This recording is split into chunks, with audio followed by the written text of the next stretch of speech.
Hi guys, welcome to a new video. I hope you're all okay. Today I'm going to be reading the final book in the Folk of the Air trilogy, The Queen of Nothing by Holly Black.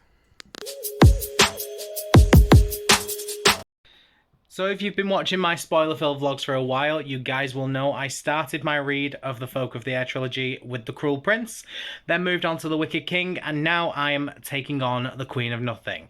This is the shortest book in the series, which makes me happy, because we all love a short book, and I've had a bit of a rocky relationship with the Folk of the Air trilogy, I'm not going to lie to you. The camera quality is terrible. Oh no, no, no, no, no. This isn't going to be much better, but it's night time, my light bulb's just blown, so I need to buy a new one, and I have a lamp in my face. So, I have a rocky relationship with the Folk of the Air trilogy. The first one, I didn't really like that much. It was just too character-driven, not enough plot for me, and I'm a very plot-driven kind of person. I'm sure you've heard me say this if you've watched any of my other videos. If you didn't know, I am a plot-driven person. Not really a big person when it comes to character-driven stories. The second one was much more plot driven, much more enjoyable. I gave the first one a 3.5, the second one a 4, so I'm very intrigued with this one. However, I know a few people that have read this, and they have all said that this was perhaps a very disappointing end. So I don't know how I'm going to find it. I'm definitely intrigued. I can't wait to find my own opinion. I don't even know what it's about. I should probably find out, shouldn't I? As the exiled mortal queen of Fairy, Jude is reeling from Cardan's betrayal and is determined to reclaim everything he took from her. Opportunity arrives in the form of her deceptive twin sister Taryn. Ugh, Taryn. Whose life is in peril. Yay! Will she die, please? Jude must return to her treacherous fairy court and confront the lingering feelings for Cardan. But Elfhame is not as she left it.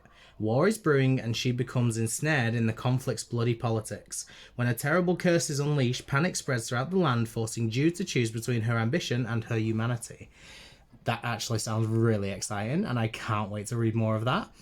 But I've had issues with the first one, and then the second one, just for a few reasons. But I'm really intrigued to read this one. The last book did end with Jude being exiled by Cardan. She became his queen, and then he banished her back to the human world.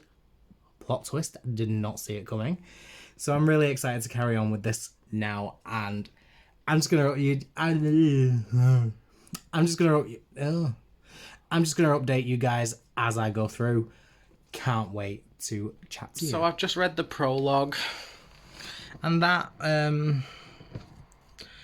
whole bit with Cardan's kind of introduction and his mother and how he was raised and why his mother was locked up.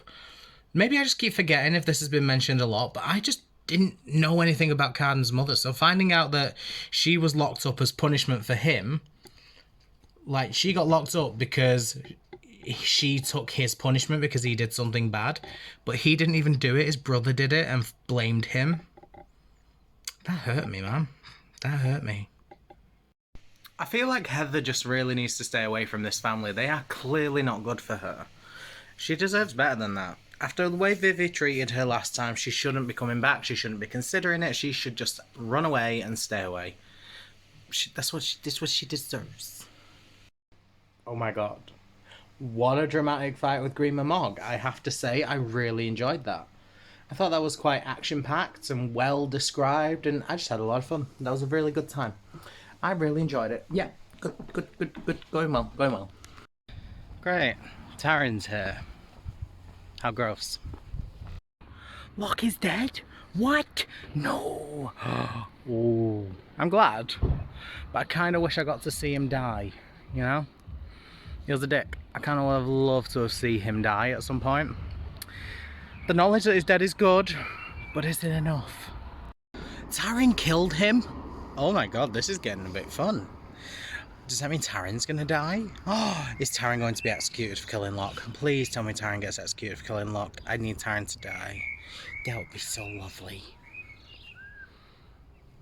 Why have I just got an idea that she's gonna blame this on Jude? Like, she's been seen, but it was actually Jude that came in and rebelled. No, please, no. So that explains why Taryn's back, at least, doesn't it? She's only come to Jude now because she needs her help, not because she actually wants to be a decent sister. But it's just a case of, Jude, you need to help me. Yes, I've betrayed you twice. Yes, I've not cared for ages that you've been exiled. But now, of course, I've shown up because I need your help. Oh, let her rot. Let her rot, Jude. Let her rot. Taryn's pregnant. That's just disturbing, isn't it? That poor child. Gross. She's not going to die, is she? They're not going to bloody kill someone off who's pregnant. Oh, I'm so disappointed. Unless she dies after she gives birth and Jude takes care of it as the mother. No, Taryn's not going to die. I'm really upset by this. So I just thought I'd give you a little bit of a check-in. I've just got to the scene where Jude is in court in Taryn's place and is lying for her. Whilst I want Taryn to die a very painful death, I'm actually really enjoying this book so far. I don't really know why. It seems quite plot-focused, which I really enjoy, and I'm definitely intrigued to see where it goes. So far, so good. I'm really enjoying it, and I'm excited to carry on.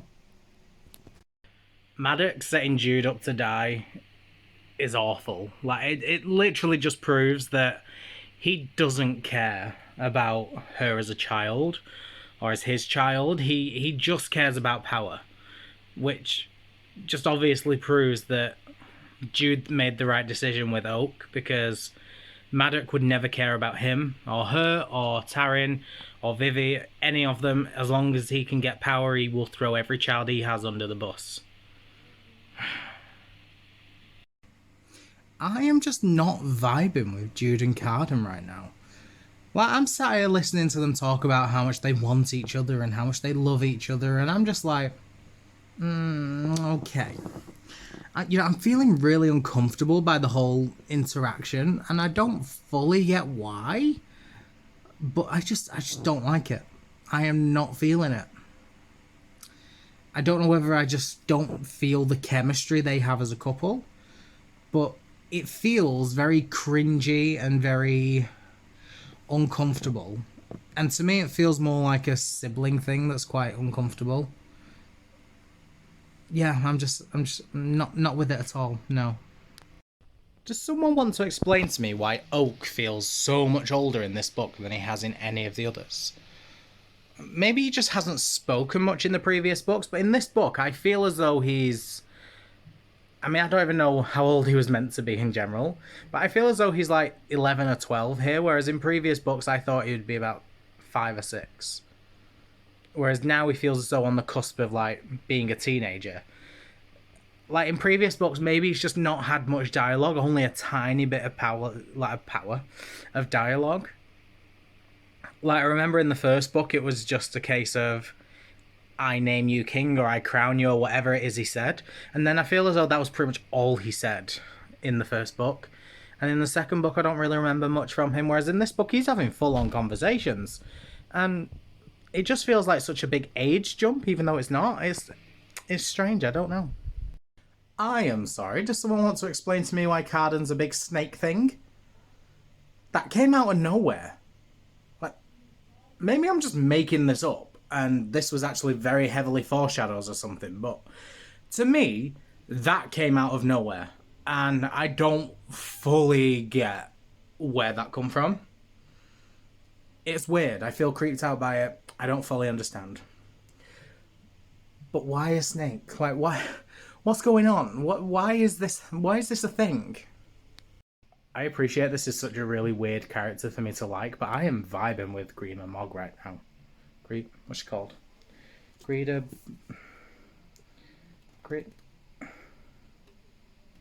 I don't know. Grima Mog? Grima Mog, is that a name, or have I just made that up?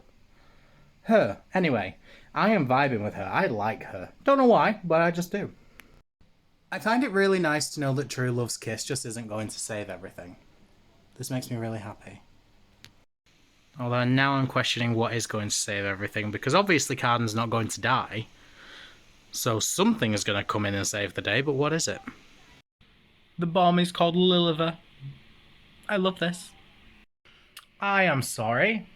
The bomb and the roach are my literal ship. They are the only couple I'm currently shipping. How dare you even joke about killing the roach? You don't do that. You had me scared. He is not going to die. Ever. I can't handle it. I can't. Quite a short battle, wasn't it? What is it with all these stupid fantasy books killing no one? Like, why? I've read quite a few fantasy books recently where no one dies. Why is no one dying? This book, there were many characters that could have been killed off. We didn't get a heartbreaking death. I needed a heartbreaking death. You could have killed the bomb or the roach. I didn't want you to, but you could have. It would have broke my heart. Why didn't you kill Oak? That would have been absolutely heartbreaking that she fought all this time to try and save Oak from Maddox, and then she got killed. No, she didn't. He got killed by Maddox or something, or by someone. Why didn't that happen? Why didn't... I don't know. This book is not filled with many characters that would bring heartbreak, so you should have killed Oak. I really feel as though that was necessary. Or Heather. Why didn't you kill Heather? Oh, no, that would have been really upsetting. But I wanted it to happen. I need a heartbreaking death. I hope you guys understand. Like, I love these characters, but there is nothing better than breaking your heart at a character dying, you know? But then we didn't even get a vengeful death. I'm switching hands. So we didn't get Maddox being killed for betraying Jude. We didn't get Taryn sacrificing herself or being murdered, which, you know, quite frankly, I wanted, and I'm really annoyed that didn't happen. Like, we got no villain death. Like, Maddox was the main villain of this. Why didn't he die? No one died. Nothing died. What was the point? If no one's going to die in a fantasy like this, where you pretty much have free reign to kill anyone, why didn't you do it? What was the point? This makes me hate fantasy. I'm really annoyed. You love me? I love you. Okay, I'm still sad he didn't die, but as a second punishment, I'm very glad that Maddox's been exiled to the human realm. That might even be better than death, to be fair, because, like, there's always with these villains, it's like, there is honour in death. No, there's not. You're dead. There's no honour. You're a fool. But the fact that he's been banished and has to live his life in the human realm and he can't use magic and he can't kill anyone, this makes me happy. Coordinating pizza makes me happy. I don't know why I found that so amusing. Alright, wonderful people. I have just finished The Queen of Nothing by Holly Black. Final book in the Folk of the Air trilogy. And overall, I'm a little bit conflicted. I actually really enjoyed it. There was a very good plot base to the story. I found it fascinating. But my standard issue with this book, no one died. I didn't feel a lot of emotion. Like, the closest I got to feeling anything was the fact that in the prologue, we got to see how Carden was brought up, and that was really upsetting. Since then, who cares? But I enjoyed it. The plot was so good. It was very interesting. Whilst I wish that the ending was, you know, sadder, whilst I wish that there were more deaths, whilst I wish that there was a vengeful death and we could have got like a yes moment, whilst I wish Taryn died. Whilst I wish that we got to see Locke dying, because really that was just kind of brushed over of, oh yeah, that happened, but we never really got any detail.